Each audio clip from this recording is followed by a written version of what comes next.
Friday morning எனக்கு வந்து என் friends எல்லாம் மீட் பண்ணி எல்லாரும் சேர்ந்து கோயிலுக்கு போகலாம் அப்படின்னு சொல்லிட்டு நேற்று வந்து பேசி வச்சுருந்தோம். சொன்னது ஒரு டைம், எல்லாரும் வந்தது ஒரு டைம். காலையில் 7 மணிக்கு கோயிலுக்கு கிளம்பிடலாம், பஸ் இங்கேருந்து ஏறிடலாம் அப்படின்னு சொல்லிட்டு பிளான்லாம் பக்காவாக போட்டோம். பட் எல்லாரும் வந்து சேர்றதுக்குள்ளே ஒரு 9:30 போல் ஆகிடுச்சு. ஸோ நாங்கள் இன்றைக்கி எங்கே வந்திருக்கோம் அப்படின்னு பார்த்தீங்கன்னா சிறுவாபுரி முருகல் கோயில் தான். ஸோ இந்த கோயில் வந்து இப்போ ரீசெண்ட் டேஸில் செம்ம ஃபேமஸாக போயிட்டுருக்கு. இன்னும் நம்ம டியூஸ்டே டைமில் எல்லாம் வந்தோன்னா இந்த பக்கம் நிற்கிறதுக்கு கூட இடம் இருக்காது, ஏன்னா அவ்வளோ க்ரௌடு வருமா. ஃபைனலாக முருகரெல்லாம் பார்த்துட்டு அதுக்கப்புறம் அங்கேயே பிரசாதெல்லாம் கொடுத்தாங்களா, சாப்பிட்டுட்டு அப்புறம் எங்களுக்கு தேவையான குட்டி குட்டி பர்ச்சேஸ்லாம் முடிச்சுட்டு அதுக்கப்புறம் ரிட்டன் கிளம்பியாச்சு.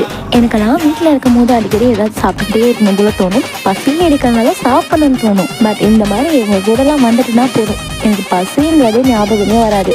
பசி எடுத்தாலுமே எனக்கு வந்து சாப்பிடணும்னு தோணாது. அது என்னமோ, ஆனால் என் கூட இருக்கிறதுங்க எல்லாருமே பசி எடுக்குது, பசி எடுக்குது, பசி எடுக்குது.